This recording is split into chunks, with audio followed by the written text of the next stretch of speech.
Something has just happened inside Labour that was supposed to strengthen Karma's grip on power. But instead, it's triggered shock waves through Westminster, fury among the public, and serious questions about whether this government can survive the storm that's now brewing. Let's break it down. But first, hit the like button and subscribe to the channel for more.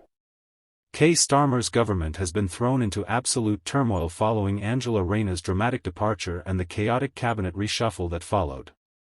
What was meant to steady the ship has instead sparked outrage, disbelief, and fury across the country. Let's start with the facts. After Rayner was forced out under a cloud of controversy involving tax irregularities, Starmer unveiled a major shakeup of his top team. David Lammy, already a divisive figure, has now been promoted to Deputy Prime Minister and Justice Secretary. Yet Cooper, who has faced widespread criticism for her failures at the Home Office, has been shifted into one of the most important positions in government, Foreign Secretary. And Shabana Mahmood has been handed the keys to the Home Office. But here's the problem. Nobody, not the public, not political commentators, not even Labour's own supporters, believes this reshuffle fixes anything. Polling expert Matt Goodwin told GB News that this reshuffle will not fix the fundamentals. And he's right. Britain's biggest problems remain untouched. The boats keep coming, the economy is still weak, and the housing crisis is getting worse by the day. People are angry because instead of confronting those issues head-on, Starmer is playing musical chairs with the same politicians who've already failed the country. Let's be clear, the public are furious. They see through the spin. Moving yet Cooper to Foreign Secretary is not just tone-deaf. It's insulting. Goodwin went as far as saying she may have the worst record of any Home Secretary in history. Think about that.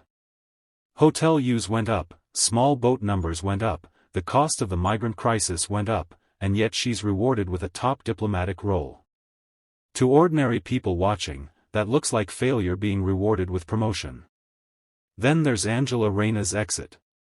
In her resignation letter, she expressed deep regret for not seeking specialist tax advice. But let's not kid ourselves, the optics here are terrible. A housing minister accused of dodging tax on her own property. It's a pattern. Labour ministers benefiting from the taxpayer bending the rules or living off freebies while lecturing ordinary people about standards. Whether it's Rush-era Ali's controversies or the endless perks taken by Labour figures, the public sees hypocrisy and they've had enough. The deeper issue is what this reshuffle reveals about Labour's priorities. Goodwin made the point that Labour simply isn't willing to do the difficult stuff. They won't reform welfare. They won't leave the European Court of Human Rights. They won't detain and deport illegal arrivals. They won't slash taxes. In fact, we're told taxes will go up. None of the things voters are crying out for are on the table. Instead, we get the same stale faces recycled into new titles. And here's the kicker. This reshuffle comes at a time when Labour and the Conservatives combined are collapsing in the polls. Both parties have dipped below 20% in some surveys. Meanwhile, Reform UK has surged to an astonishing 35%. That's not just a poll number. That's a political earthquake. It shows that the establishment consensus is crumbling and voters are desperate for real change. So, let's call this what it is.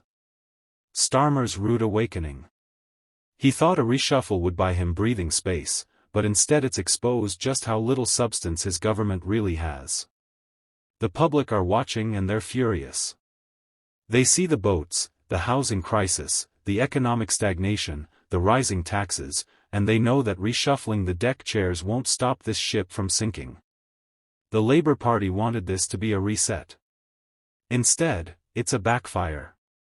And unless Starmer starts addressing the real issues, immigration, housing, the economy, this may go down as the moment when Labour lost the trust of the very people they claim to represent.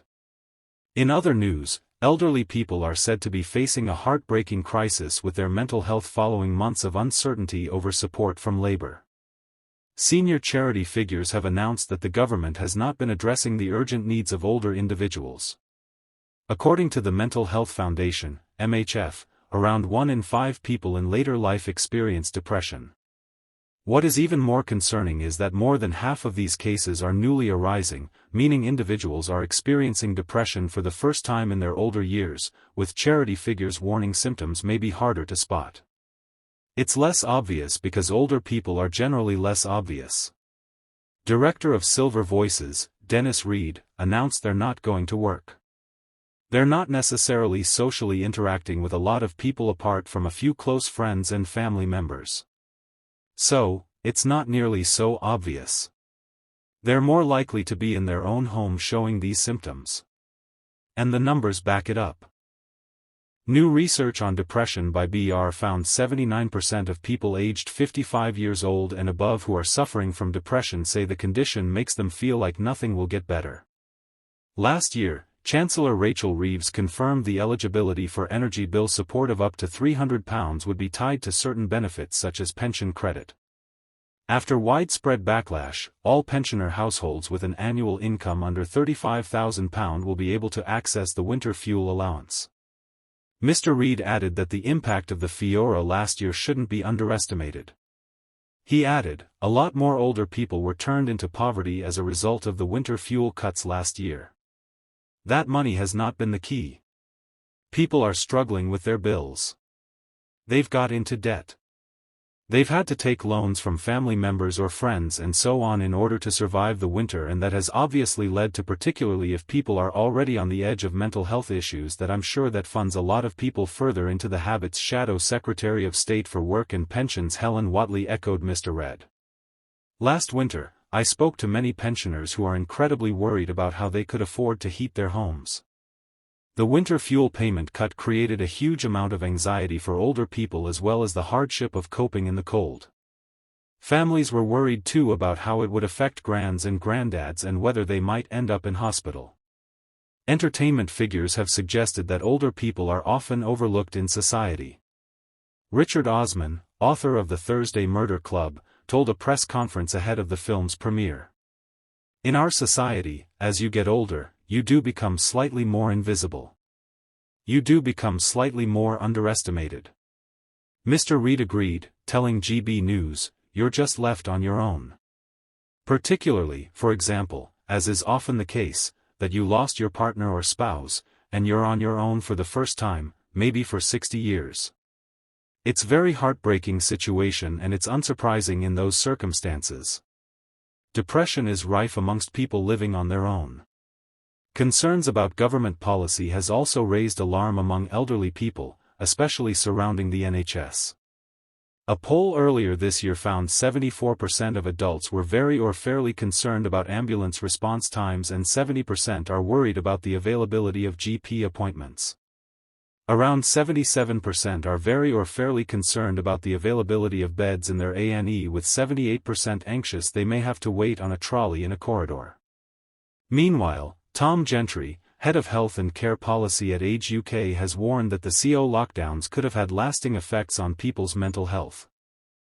He said that the charity runs annual surveys about the implication that services having to move online during the pandemic will have an effect. There was some initial improvement in mental well-being in the first years out of the pandemic that kind of leveled off.